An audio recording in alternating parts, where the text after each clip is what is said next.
Switzerland is often described in superlatives: pristine, efficient, spectacular. Yet to understand the country requires looking beyond postcard perfection. It has been shaped by geography more than ideology, and by adaptation more than expansion.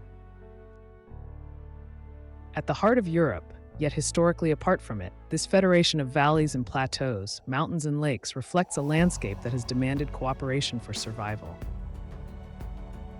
4 national languages coexist here: German, French, Italian, and Romansh. Identity is not singular, but layered.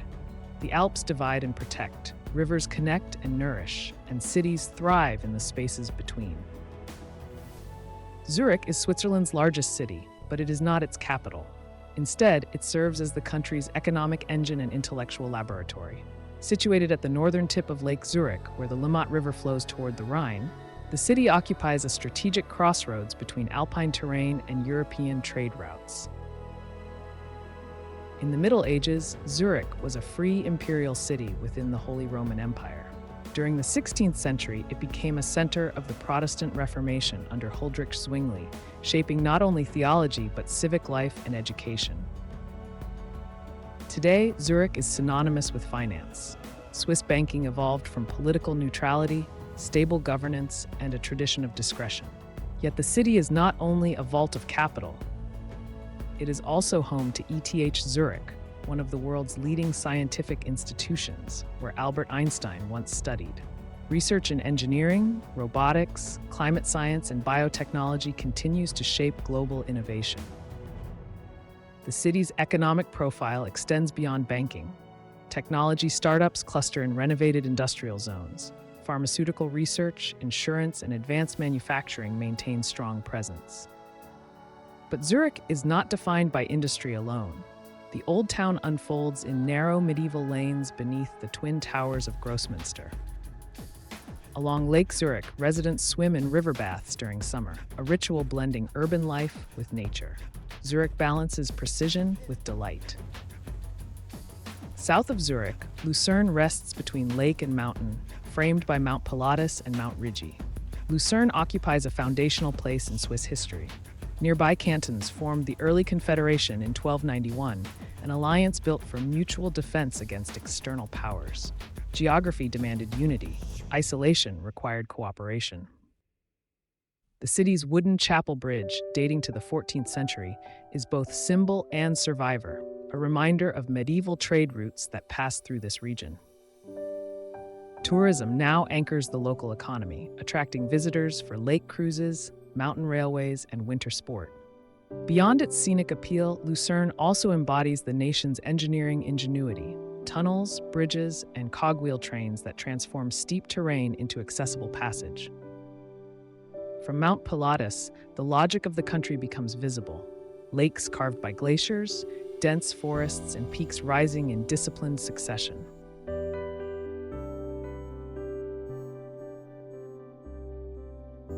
Further south, Interlaken lies between Lake Thun and Lake Brienz, a staging ground for alpine ascent. The Bernese Oberland embodies Switzerland's mastery of landscape integration. Tourism here developed in the 19th century as railways extended into remote valleys. Infrastructure did not erase wilderness, it framed it. The Jungfrau Railway, completed in 1912, tunnels through the Eiger and Munch mountain peaks to reach Jungfraujoch, the top of Europe. A scenic cogwheel train takes you through dramatic landscapes to Europe's highest railway station, where the Aletsch Glacier stretches as far as the eye can see. Glaciers such as the Aletsch, the largest in the Alps, are both natural monument and climate indicator. Switzerland's environmental policies reflect acute awareness of ecological vulnerability.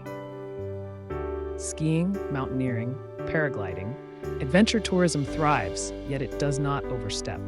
This is a landscape protected by design, a testament to the belief that the sublime is something to be stewarded, not subdued.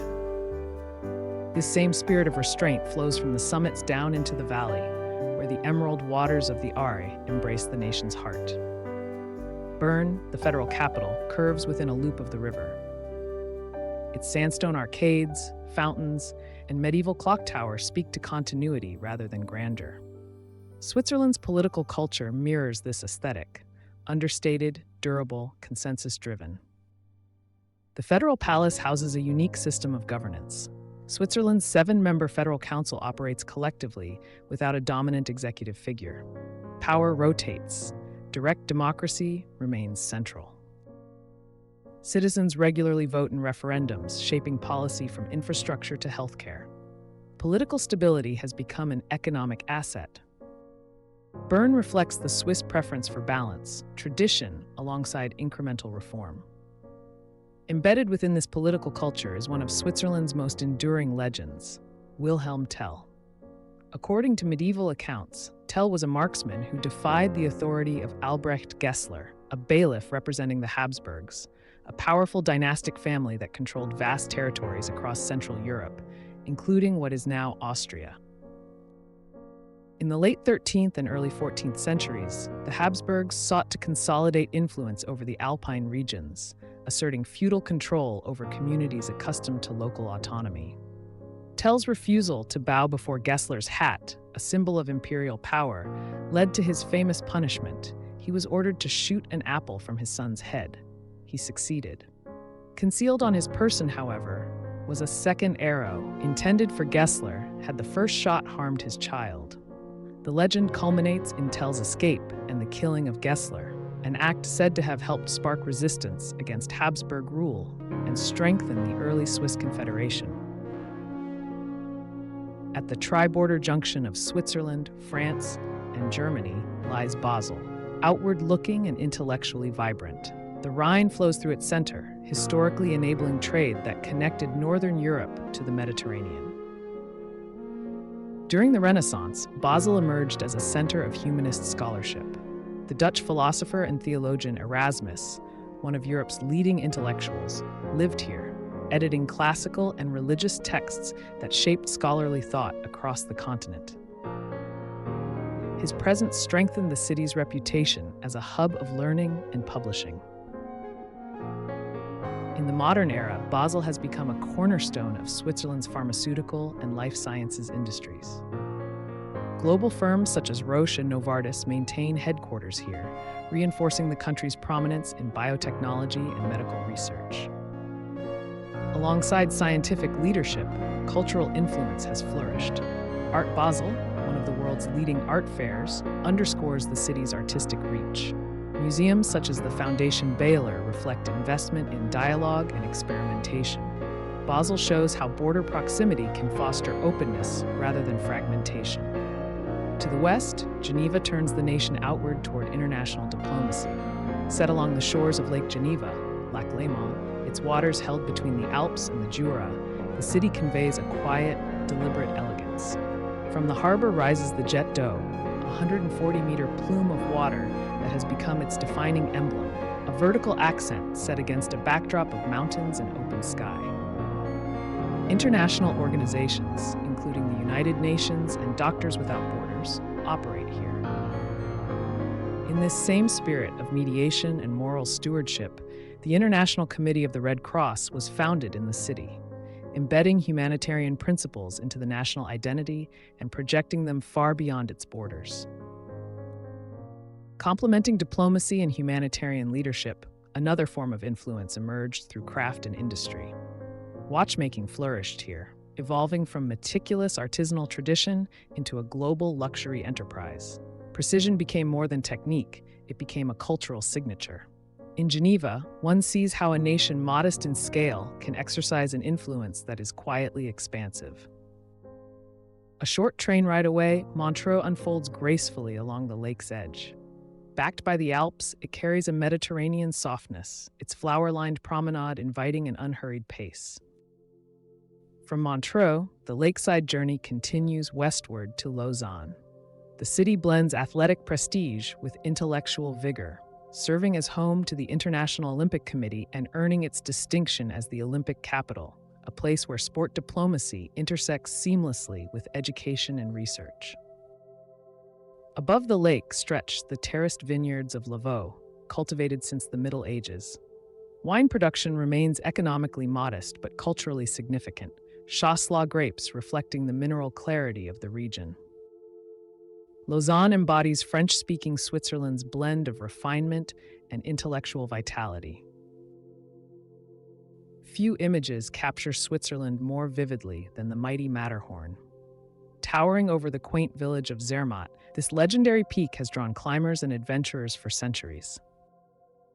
At its base, Zermatt is car-free, a deliberate choice reflecting environmental stewardship. Visitors continue to fuel the local economy, yet sustainability guides every aspect of development. Glaciers retreat visibly, a reminder of nature's fragility, while national strategies in climate, renewable energy, and public transportation reveal long-term planning and foresight. The country's prosperity rests on diversification: finance, pharmaceuticals, precision engineering, watchmaking, tourism, and advanced manufacturing. Vocational education blends apprenticeships with academic pathways, sustaining low youth unemployment and a skilled workforce. Meanwhile, Swiss trains, famed for their punctuality, exemplify the nation's dedication to efficiency and reliability. Public infrastructure mirrors a deep civic trust. Here, prosperity is not expressed through excess, but through balance, fiscal prudence, long-term planning, and social moderation woven into daily life. Switzerland's ethos of precision and stewardship extend into everyday culture, shaped by centuries of geography and climate. This care is perhaps most vivid in its cuisine. Alpine pastures yield milk transformed into fondue and raclette, shared as communal ritual.